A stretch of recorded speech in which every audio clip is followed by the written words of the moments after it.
ఇప్పుడు ఆధార్ ఉందనుకో, నువ్వు అమ్మాయిగానే ఉందా అబ్బాయిగానే ఉందా?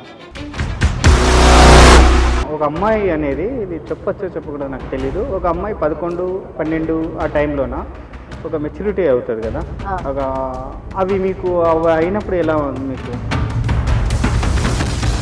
ఏంటబ్బా అమ్మాయి ఏంటి నన్ను ప్రపోజ్ చేయడం ఏంటి అని అమ్మాయి నాకు అలా విచిత్రంగా చూసింది. తర్వాత నీ ఆప్షన్, నేనంటే ఇష్టం లేదంటే బరాబర్ ముఖం మీద చెప్పేసిపో, నువ్వంటే నాకు ఇష్టం లేదని. 1 అవర్ బయటకు తీసుకెళ్ళాను, అలా వెళ్ళి ఇలా తీసుకొచ్చాను. నానా నాకు నువ్వు కావాలి నానా. ఏం చేసావు? దేవుడు ఎందుకు ఇచ్చావు? దేవుడు నేను చాలాసార్లు తిట్టుకోవడం జరిగింది. అంటే ఒకరి లైఫ్ గురించి నాకు తెలియదు, నా లైఫ్ ఎలా అంటే అబ్బా ఎందుకు దేవుడా నాకు ఇలాంటి లైఫ్ ఇచ్చావు. ఇప్పుడు మీరు ఆ టైం వచ్చి ఉంటుంది కదా, ఆ టైంలో వచ్చినప్పుడు మీకు ఎలా అనిపించేసింది? అప్పుడు అమ్మాయిలాగే ఉండాలనిపించిందా, లేకపోతే ఒక అబ్బాయిగా అది చీదరంగమ్మకి ఎలా? నేను ఎందుకు ఇలా పుట్టాను, పుట్టించేవాడు పూర్తిగా అబ్బాయిలాగా పుట్టేయాలి, కానీ ఇలా అబ్బాయిని కాదు అమ్మాయిని కాదు, ఎందుకు నాకు ఇలా? రియల్ గా మన ఫ్యామిలీలో జరుగుతాయి కదా. ఇప్పుడు ఒక అమ్మాయి ఒక ఇదైనప్పుడు, పుష్పవతి అయినప్పుడు, ఇప్పుడు ఒక ఫంక్షన్ అనేది ఇంపార్టెంట్. ఒక 9 రోజులు బయట జనరల్ గా నా ఫ్యామిలీ గురించి చెప్పడం నాకు ఇష్టం ఉండదు. ఓకే ఓకే, ఆ టాపిక్ అయితే నేను తేవాలనుకుంటున్నాను. పూర్తిగా అబ్బాయిగా మారారా? నేను సర్జరీ చేయించుకోవాలనుకున్నా, బట్ ట్రీట్మెంట్ మధ్యలో ఆపరేషన్ అనమాట. మమ్మల్ని ఎందుకు గుర్తిస్తలేరు అనే నా ఒక పాయింట్. ఎందుకు ఇలా అవుతున్నావు అని చెప్పేసి మా తల్లిదండ్రులు కొట్టి మమ్మల్ని ఇది చేసి, నువ్వెందుకు విచిత్రంగా బిహేవ్ చేస్తున్నావు, నీ వల్ల మాకు మర్యాద పోతుందని. బయటకు వచ్చిన తర్వాత అబ్బాయిలు ఒకలా చూస్తారు మమ్మల్ని, అమ్మాయిలు ఒకలా చూస్తారు, వీళ్ళు వింత జంతువులు లాగా మమ్మల్ని చూస్తారు. నా ఫ్యామిలీ నన్ను ఇంటికి పిలవడానికి కూడా ఇష్టపడరు. ఇప్పుడు ఒక అబ్బాయి అమ్మాయిలా బిహేవ్ చేస్తే వాళ్ళకి తక్కువ ఒక గిల్టీ ఫీలింగ్ ఉంటుంది. ఇప్పుడు ఒక అమ్మాయి అబ్బాయిలాగా పోజులు కొడుతుంటే అరే మొగరా ఇవి అని వాళ్ళు గర్వంగా ఫీల్ అవుతారు. ప్రశ్న కూడా నేను సమాధానం చెప్తా. ఓకే, వాళ్ళకి అబ్బాయి మీద ఫీలింగ్స్ ఉంటాయి, మాకు అమ్మాయి మీద ఫీలింగ్స్ ఉంటాయి. అమ్మాయి పెళ్లి చేసుకున్నారంట, ఇదేందబ్బా మేము ఎక్కడ వినలేదు. వన్ క్వశ్చన్ అదంతా అప్పుడండి, ఇప్పుడు నేను మారిపోయానండి. హాయ్ హలో నమస్తే, షాక్ అయ్యవా మన యూట్యూబ్ ఛానల్. నేను మీ రామ్ లక్ష్మణ్. ఇప్పుడు మనం ఎంతో మందిని చూసిటాం ఇప్పుడు ఉండే ప్రపంచంలో, కానీ ఆడ మగ ఈ ట్రాన్స్ అని వీళ్ళని వాళ్ళని మనం ఎంతో మందిని చూసి ఉన్నాము.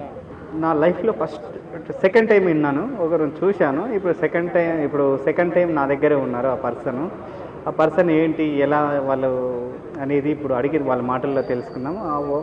ఈ విషయం తెలిసి నేను షాక్ అయిపోయాను. ఇలాంటి పర్సన్స్ కూడా ఉంటారా, ఇలాంటి వాళ్ళు ఉంటారా అని. హాయ్ అండి. ఎక్కడ మీరు? మాది Anantapur. I'm a transman. My name is Sanjeev Roshan. ముందుగా అంతా కన్నా అంటారు, నా నిక్ నేమ్ వచ్చేసి కన్ను అని పిలుస్తారు. కన్ను అనేది నా నిక్ నేమ్. అందరూ కాళ్ళు చేతులు పెట్టుకున్నప్పుడు నేను కన్ను అని పెట్టుకోకూడదని నేను కన్ను అని పెట్టుకున్నాను. ఇది కొత్తగా వేరే నేను విన్నాను, అది ఎలా అంటారు? అంటే ట్రాన్స్మెన్, ఐఎమ్ ఏ ట్రాన్స్మెన్. ఐఎమ్ ఏ ట్రాన్స్మెన్ అంటే ట్రాన్స్ జెండర్ విన్నాను, ట్రాన్స్ మెన్ కూడా ఉంటారా? ఉంటారండి. అంటే మాది ఎలా అంటే ఇప్పుడు ట్రాన్స్జెండర్ ఉన్నారు అంటే ఒక అబ్బాయి నుంచి అమ్మాయిలా మాట్లాడు. మేము ఎలా అంటే ఒక అమ్మాయి నుంచి అబ్బాయిలా మాట్లాడు. అయితే మా అంటే హార్మోన్ చేంజింగ్ ప్రాబ్లం అనమాట. ఎలా అంటే మాకు చిన్నప్పటి నుంచి అమ్మాయిని చూస్తే ఇది అబ్బాయి వచ్చి పక్కన కూర్చున్నాడు, అరే అదిరా ఇదిరా అని ఒక కంఫర్టబుల్ గా ఫ్రీగా మాట్లాడు. అదే అమ్మాయి అబ్బాయి ఎందుకు వచ్చిందిరా ఇది నా పక్కరేకి, అబ్బాయి ఎందుకు వచ్చిందిరా ఇది నా పక్కరేకి,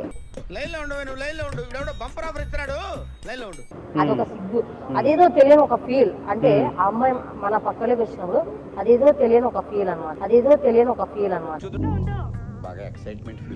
16 ఏళ్ళు దాటినప్పటి నుంచి స్టార్ట్ అయితే మా ఫీలింగ్. ఒక అమ్మాయి అనేది, ఇది చెప్పచ్చో చెప్పకూడదు నాకు తెలీదు, ఒక అమ్మాయి 11, 12 ఆ టైంలోన ఒక మెచ్యూరిటీ అవుతుంది కదా, ఒక అవి మీకు అవి అయినప్పుడు ఎలా మీకు? ఇప్పుడు ఒక అమ్మాయి ఇప్పుడు మీకు పూర్తిగా బాయ్ ఫీలింగ్ ఉంటుంది, బాయ్ ఫీలింగ్ అన్నారు మీరు. ఇప్పుడు ఒక అబ్బాయికి ఎలా ఉండాలి, ప్యాంట్ షర్ట్ వేసుకోవాలి, ఇలా ఉండాలి, ముగరా ఇలా తిరిగా, ఇవన్నీ ఉంటాయి కదా. ఇప్పుడు మీరు ఆ టైం వచ్చి ఉంటుంది కదా, ఆ టైంలో వచ్చినప్పుడు మీకు ఎలా అనిపించేసింది? అప్పుడు అమ్మాయిలాగే ఉండాలనిపించిందా, లేకపోతే ఒక అబ్బాయిగా అది చీదరంగమ్మకి ఎలా అరే ఏంటి అంటే అరే ఏంట్రా ఇది అసలు అబ్బా దేవుడు ఎందుకు ఇచ్చావు దేవుడు నేను చాలా సార్లు తిట్టుకోవడం జరిగింది. అంటే ఒకరి లైఫ్ గురించి నాకు తెలియదు, నా లైఫ్ ఎలా అంటే అబ్బా ఎందుకు దేవుడా నాకు ఇలాంటి లైఫ్ ఇచ్చావు అంటే నేను ఎందుకు ఇలా పుట్టాను, పుట్టించేవాడు పూర్తిగా అబ్బాయిలాగా పుట్టేయాలి కానీ ఇలా అబ్బాయిని కాదు అమ్మాయిని కాదు ఎందుకు నాకు ఇలా ఆ టైంలో ఆ పీరియడ్స్ టైంలో అలా అనిపిస్తుంది. సో నాకు ఒక 1 day 2 days తర్వాత నార్మల్ అయిపోతుంది, అబ్బాయిలాగానే నార్మల్ గా వెళ్ళడం అంటే ఒక్కొక్కరికి ఒక ఫీలింగ్. అంటే మా ట్రాన్స్ప్లాంట్ లో ఒక్కొక్కరికి ఒక్కొక్క ఫీలింగ్ ఉంటది అనమాట. నాకు అలా చిన్నప్పటి నుంచి నేను అబ్బాయిలా పెరిగాను, నా హార్మోన్స్ నేను నా ఫ్యామిలీ కూడా నాకు ఫుల్ సపోర్ట్ అనమాట. అబ్బాయిలానే ఉండాలి, వాళ్ళు కూడా నన్ను అలా పెంచారు. స్పోర్ట్స్ అలా ఇలా అని చెప్పేసి ఇలానే పూర్తి అబ్బాయిలాగా ఇదైపోయాను నా చిన్నప్పటి నుంచి. ఇప్పుడు నీ ఫంక్షన్ ఏదైతే జరుగుతుందో ఫస్ట్ టైం మనకు ఒక ఆడపిల్లకి మెయిన్ ఫంక్షన్ ఇంపార్టెంట్ అని చేసి ఇప్పుడు కూల్ చేసుకునే వాళ్ళు కూడా ఆ టైం వచ్చినప్పుడు చేస్తారు కదా. మనకి అవన్నీ ఏం జరగలేదు మన లైఫ్ లో, దాని గురించి అయితే మనకి తెలీదు. అంటే ఇప్పుడు ఒక అమ్మాయికి ఒక ఫంక్షన్ అనేది చేస్తారు కదా, ఎంత లేనివాడైనా. ఇప్పుడు అది నీకు చేస్తామన్నారా, చేయలేదా? అది మన ఇంట్లో అట్లాంటివి ఏమి జరగవు, మనకి ఎప్పుడు చేయలేదు. నా ఫ్యామిలీలో నేను చేసింది కూడా చూడలేదు, ఇప్పుడు ఎవరికి చేసింది కూడా నేను చూడలేదు. అంటే ఇప్పుడు మన ఓ ఫంక్షన్ చేస్తారు కదా అమ్మాయికి, ఇది ఇప్పుడు 12 రోజులు 9 రోజులు అంటారా, అదేదో టాపిక్ గురించి అయితే మనకి తెలీదు. అంటే అమ్మాయి జనరల్ గా ఒక మనము ఎన్నో టీవీలో ఫంక్షన్ ఇప్పుడు మూవీస్ లో చూస్తుంటాము. జనరల్ గా మనం సోషల్ మీడియా అనేది కాదు కానీ రియల్ గా మన ఫ్యామిలీలో జరుగుతాయి కదా. ఇప్పుడు ఒక అమ్మాయి ఒక ఇదైనప్పుడు పుష్పవతి అయినప్పుడు ఇప్పుడు ఒక ఫంక్షన్ అనేది ఇంపార్టెంట్. ఒక 9 రోజులు బయటకు వెళ్ళకూడదు, ఒక 5 రోజులు అమ్మాయిని ఎవరు చూడకూడదు అనేది కొన్ని ఉంటాయి కదా. బట్ నా ఇంట్లో మరి ఇప్పుడు మరి మీరు అన్నారు అనంతపూర్ సైడ్ కానీ మన ఎక్కడ మన తెలుగు ఈ హైదరాబాద్ కానీ తెలుగు వాళ్ళు ఎవరైతే ఉంటారో ప్రకృతి ఏదైతే అమ్మాయికి జరగాలి ఆ టైంలో ఇది ఉండాలి కంపల్సరీ. అయితే నేనేం చెప్తానంటే చేస్తారు, నేను కాదనలేదు. బట్ నా ఫ్యామిలీలో ఎప్పుడు అది నేను చూడలేదు. నా ఫ్యామిలీకి సంబంధించి ఎక్స్పెక్ట్ అసలు ఎక్కడ కానీ నా ఫ్యామిలీలో నేను అంటే బయట వాళ్ళకి చూశాను, బట్ నా ఫ్యామిలీలో అలాంటిది ఎప్పుడు జరగలేదు. అలాంటి ఫంక్షన్స్ అంటే ఓన్లీ మ్యారేజెస్ అలా ఇలా అంటే. ఇప్పుడు మీ ఇంట్లో ఎంతమంది ఉన్నారు? మా బ్రదర్, మా సిస్టర్, మా డాడ్, మా మమ్మీ. బ్రదర్ సిస్టర్ ఇప్పుడు అక్క గానీ చెల్లి గానీ ఎవరు లేరు అంటారు? మా సిస్టర్ ఉందా? మా సిస్టర్ ఉంది, మా బ్రదర్. అమ్మాయికి ఎన్ని సంవత్సరాలు? మా అక్కకి అక్క. మరి అక్కకి జరగాల్సినవి జరిగింటాయి కదా. మా ఇంట్లో అలాంటివి ఏమి లేవు, చెప్తున్నా కదా. నీకు ఇష్టం లేదా లేకపోతే జనరల్ గా? జనరల్ గా నా ఫ్యామిలీ గురించి చెప్పడం నాకు ఇష్టం ఉండదు. ఓకే ఓకే, ఆ టాపిక్ అయితే నేను తేవాలను. మన టాపిక్ అనేది లేదు. ఇప్పుడు మీరు పూర్తిగా ఒక అబ్బాయిగానే ఫీల్ అవ్వయారు ఇప్పుడు.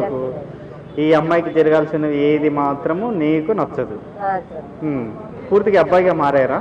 లేదు, సర్జరీ చేయించుకోవాలనుకున్నా బట్ ట్రీట్మెంట్ మధ్యలో ఆపేసింది అనమాట. అయితే ఏంటంటే రీసెంట్ గా నేను చాలా విషయాల్లో చూశాను. మాలాంటి అంటే ఇప్పుడు ట్రాన్స్జెండర్స్ ఉన్నారు సమాజంలో, వాళ్ళు ఒక వ్యక్తిగా గుర్తిస్తారు, మమ్మల్ని ఎందుకు గుర్తిస్తలేరు అనే నా ఒక పాయింట్. ఇంకోటి ఏంటంటే మాకి ఈ సమాజంలో బయటికి వెళ్ళి చిన్నప్పుడే తల్లిదండ్రులు వదిలేసి గొడవ పడి ఎందుకు ఇలా అవుతున్నావు అని చెప్పేసి మా తల్లిదండ్రులు కొట్టి మమ్మల్ని ఇది చేసి నువ్వెందుకు విచిత్రంగా బిహేవ్ చేస్తున్నావు, నీ వల్ల మాకు మర్యాద పోతుందని ఎన్నో ప్రాబ్లమ్స్ ఫేస్ చేసి మేము బయటకు వస్తే, బయటకు వచ్చిన తర్వాత అబ్బాయిలు ఒకలా చూస్తారు మమ్మల్ని, అమ్మాయిలు ఒకలా చూస్తారు, వీళ్ళు వింత జంతువులు లాగా మమ్మల్ని చూస్తారు. సో నేనేం చెప్పదలుచుకున్నా అంటే నా తరపు నుంచి అంటే అమ్మాయిలు ఉన్నారు, అబ్బాయిలు ఉన్నారు, ట్రాన్స్జెండర్స్ ఉన్నారు.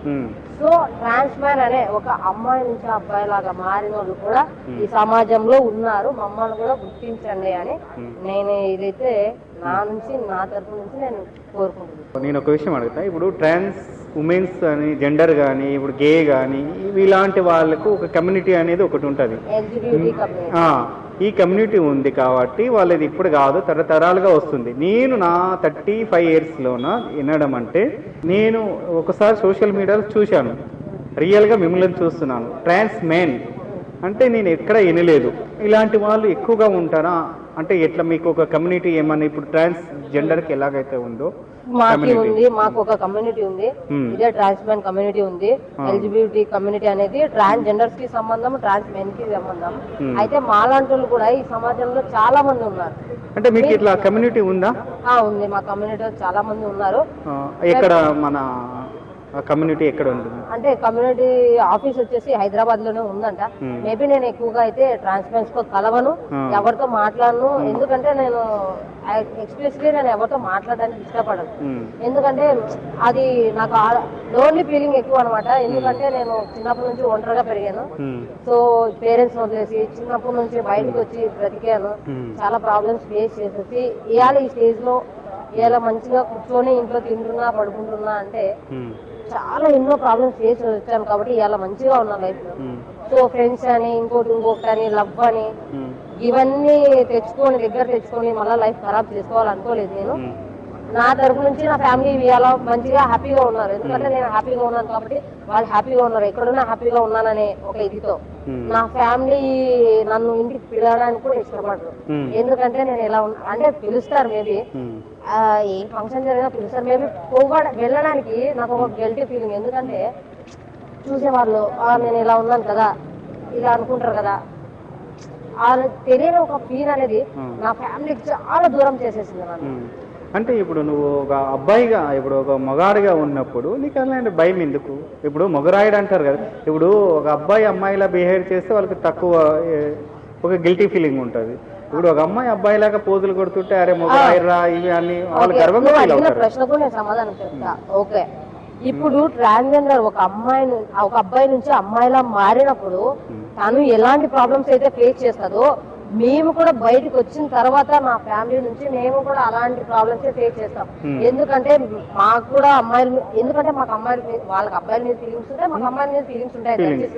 కాబట్టి మేము ఒక అమ్మాయిని చూసి లవ్ చేసి పెళ్లి చేసుకున్న తర్వాత నా ఫ్యామిలీకి వచ్చే సిచ్యువేషన్ ఏంటి, అమ్మాయి పెళ్లి చేసుకున్నారంట, ఇదేందబ్బా మేము ఎక్కడ వినలేదు, ఇదొక విచిత్రము, ఇదేందబ్బా వీళ్ళేంటి అని బయట ప్రపంచానికి అదొక క్వశ్చన్. ఆ క్వశ్చన్ కి మేము సమాధానం చెప్పలేము. ఎందుకంటే మా ఫీలింగ్స్ ఇట్లా. చాలా మంది ఇలాంటి చెప్పుకోలేక సూసైడ్ చేసుకొని చనిపోయిన వాళ్ళు కూడా ఉన్నారు. మా అనంతపూర్ లోనే చనిపోయిన వాళ్ళు కూడా ఉన్నారు. నా ఫ్రెండ్ ఎవరో కాదు, నా ఫ్రెండ్ సూసైడ్ చేసుకొని చనిపోవడం జరిగింది. అమ్మాయి పెళ్లి చేసుకున్నారంట, ఇదేందబ్బా మేము ఎక్కడ వినలేదు. అమ్మాయి అబ్బాయిగా మారి ఒక లవ్ లో ఫీల్ అయింది. అమ్మాయి అబ్బాయిలో అంటే మా ఫీలింగ్ అంటే సేమ్ అలాగే, ఇంకా సర్జరీ కాలేదు. సో ఒక అమ్మాయిని ప్రేమించి ఆ అమ్మాయి ఇంట్లో యాక్సెప్ట్ చేయలేదు, వాడు ప్రేమించిన అమ్మాయి వాళ్ళ ఇంట్లో యాక్సెప్ట్ చేయలేదు. వన్ క్వశ్చన్ ఈ ఒక అబ్బాయి అనేది ఇంకొక అబ్బాయి మీద ఇష్టపడితే ఆ అబ్బాయికి కూడా అలాంటి ఫీలింగ్స్ ఉంటాయి. కొన్ని గే క్వాలిటీస్, ఒక అమ్మాయి ప్రవర్తన అనేది, బాయ్ సెక్సువల్ అనేది ఇది వేరే ఉంటుంది. ఇప్పుడు సేమ్ ఒక అమ్మాయికి ఎలా ఉంటుందో మీకు అలా ఉన్నప్పుడు అమ్మాయికి మీరు ఎలా ప్రపోజ్ చేస్తారు? నేను ఒక చిన్న కథ చెప్తా. నేను ఇంటర్ సెకండ్ ఇయర్ చదువుతున్నా. నేను లవ్ చేసే అమ్మాయి ఇంటర్ ఫస్ట్ ఇయర్ చదువుతుంది. ఆ అమ్మాయి నాకు నేను డైరెక్ట్ ప్రపోజ్ చేశా. పొట్టి నువ్వు చాలా క్యూట్ గా ఉన్నావు, ఐ లవ్ యూ అన్న. అంటే తను నన్ను విచిత్రంగా చూసింది. ఏంటబ్బా అమ్మాయి ఏంటి నన్ను ప్రపోజ్ చేయడం ఏంటి అని అమ్మాయి నాకు అలా విచిత్రంగా చూసింది. తర్వాత నెక్స్ట్ డే కూడా సేమ్ చెప్పా, పొట్టి నువ్వు చాలా అందంగా ఉన్నావు పొట్టి, ప్లీజ్ నన్ను లవ్ చేయవా అన్న. తను సేమ్ రియాక్షన్, నువ్వేంటి నాకు ప్రపోజ్ చేసినావు, నువ్వు అమ్మాయి కదా, అమ్మాయి ఏంటి విచిత్రం అని చీదరించుకొని వెళ్ళిపోయింది. నెక్స్ట్ రోజు మరీ వెళ్ళాను, చాక్లెట్ తీసుకొని వెళ్ళాను, చాక్లెట్ ఇచ్చాను, పొట్టి ప్లీజ్ మా యాక్సెప్ట్ చేయాలి. తను ఏమన్నదంటే, నువ్వు అమ్మాయి కదా నన్ను ఏం చేస్తావు, నువ్వు నన్ను లవ్ చేస్తున్నావు, ఓకే నేను లవ్ యాక్సెప్ట్ చేస్తా, పెళ్లి చేసుకుందాం, నో ప్రాబ్లం, నా ఫ్యామిలీ నువ్వు నన్ను ఏం చేస్తావు అని అడిగింది ఆ అమ్మాయి. అది కదా, అది క్వశ్చన్ కదా. ఆ క్వశ్చన్ నేను ఏం సమాధానం ఇచ్చాను తెలుసా, నీకు ఒక అబ్బాయి, నేను డైరెక్ట్ చెప్పాను, నీకు ఒక అబ్బాయి ఇచ్చినంత సుఖం ఇస్తానో లేదో కానీ నేను బ్రతికున్నంత వరకు వచ్చేంత నేను బ్రతికున్నంత వరకు నేను ఎప్పుడు చచ్చిపోదు అదంతా అవుట్ ఆఫ్. బట్ నీకు నేను ప్రేమ, నా ప్రేమ చూడు నాతో, జస్ట్ నేను అన్నా నా అమ్మాయితో ఒక్క 1 hour నాతో టైం స్పెండ్ చేసి చూడు, తర్వాత నీ ఆప్షన్, నేనంటే ఇష్టం లేదంటే బరాబర్ ముఖం మీద చెప్పేసిపో, నువ్వంటే నాకు ఇష్టం లేదని. 1 hour బయటికి తీసుకెళ్ళాను, అలా వెళ్ళి ఇలా తీసుకొచ్చాను. నానా నాకు నువ్వు కావాలి నానా. ఏం చేశాను? జస్ట్ ప్రపోజ్ చేసా, నార్మల్ గా ప్రపోజ్ చేసా, కిస్ చేసా. అంటే ప్రపోజల్కే అమ్మాయి పడిపోయిందా? ప్రపోజల్ కాదు, ఆ అమ్మాయికి కూర్చోబెట్టుకొని ఆ, నేను ఎక్స్ప్లెయిన్ నేను ఎక్స్ప్లెయిన్ చేయడం అనేది చాలా క్లారిటీగా మా సిచ్యువేషన్ ఎలా ఉంటది.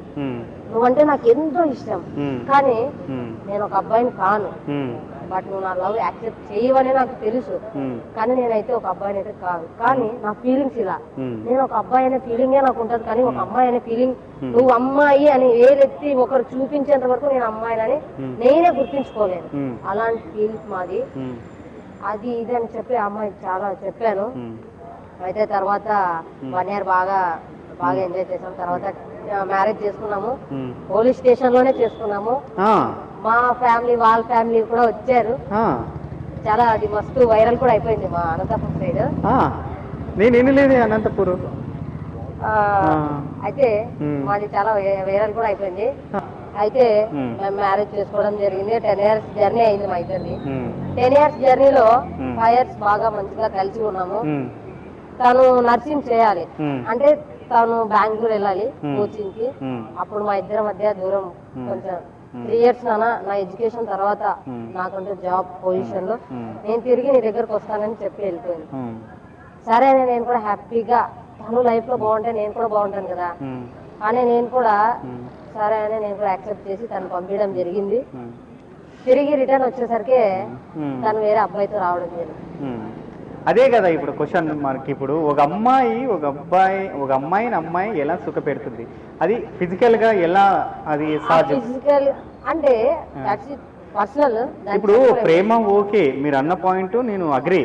ప్రేమ ఈ ఉండడము, చూసుకోవడము, ఈ లగ్జరీ లైఫ్ చూపించడము, మీరు సంపాదించడము, ఇవన్నీ ఓకే. ఇప్పుడు ఏదైతే ఉంటదో, ఇప్పుడు అబ్బాయి ఇప్పుడు ఒక అమ్మాయి ఓపెన్ గా చెప్తాను, ఒక అబ్బాయి ఒక అమ్మాయిని ప్రేమించిన, ఒక ట్రాన్స్జెండర్ ని ఒక అబ్బాయి ప్రేమించిన కేవలం ఒక సుఖం కోసం. ఇంకా అది ఓపెన్ గా చెప్తున్నా, దానికోసమే. ఎవరైనా సరే పెళ్లి చేసుకున్నా, లవ్ చేసినా, ఎవరైనా దానికోసమే. బట్ మేము అలాంటి సుఖం నేనైతే పక్కా చెప్తాను, మేము ఇస్తాం 100% మా తరఫు నుంచి మేము ఇస్తాం. బట్ దట్ ఈస్ పర్సనల్, మేము చెప్పలేం, కానీ మేము ఇస్తాం, మా తరఫు నుంచి మేము ఇస్తాం. నేను చెప్పేది ఏంటంటే, ఒక అబ్బాయి అన్నా అంత సిన్సియర్ గా ట్రూగా లవ్ చేస్తారు లేదు, కానీ మా ట్రాన్స్మెంట్ ట్రూగా కంపల్సరీ 100% ట్రూగా లవ్ చేసే వాళ్ళు ఉంటారు మాలో కూడా. అంటే ఫేక్ పీపుల్స్ కూడా ఉంటారు. నేను అందరికీ అయితే 100% నేను ఎక్కువగా లేరు కదా, చాలా మంది ఉన్నారు. మా ట్రాన్స్ప్లాంట్స్ అనేది బయటకు పడతలేరు, ఎందుకంటే ఫ్యామిలీ సిచ్యువేషన్స్, ఫ్యామిలీని ఫేస్ చేసి బయటకు రాలేకున్నారు అంతే. ఇప్పుడు ఎవరైతే ట్రాన్స్ ఉమెన్ కానీ జెండర్ ఇదే సంథింగ్, ఇప్పుడు ఏదో సర్జరీ చేయించుకొని వాళ్ళు పూర్తిగా అమ్మాయిలాగా మారి బయటకు వచ్చి పబ్లిక్గా ఎలా లీడ్ చేయాలి లైఫ్ అనేది వాళ్ళు వస్తున్నారు బయటికి. వాళ్ళకి హైకోర్టు అని ఇప్పుడు ఏదో తీర్పు ఇచ్చే, ఎవరు స్పేస్ చే వాళ్ళకి. అది మీకు కూడా మన ఇప్పుడు ఆధార్ కార్డులోనా, ఇప్పుడు ఆధార్ ఉందనుకో, నువ్వు అమ్మాయిగానే ఉందా అబ్బాయిగానే ఉందా?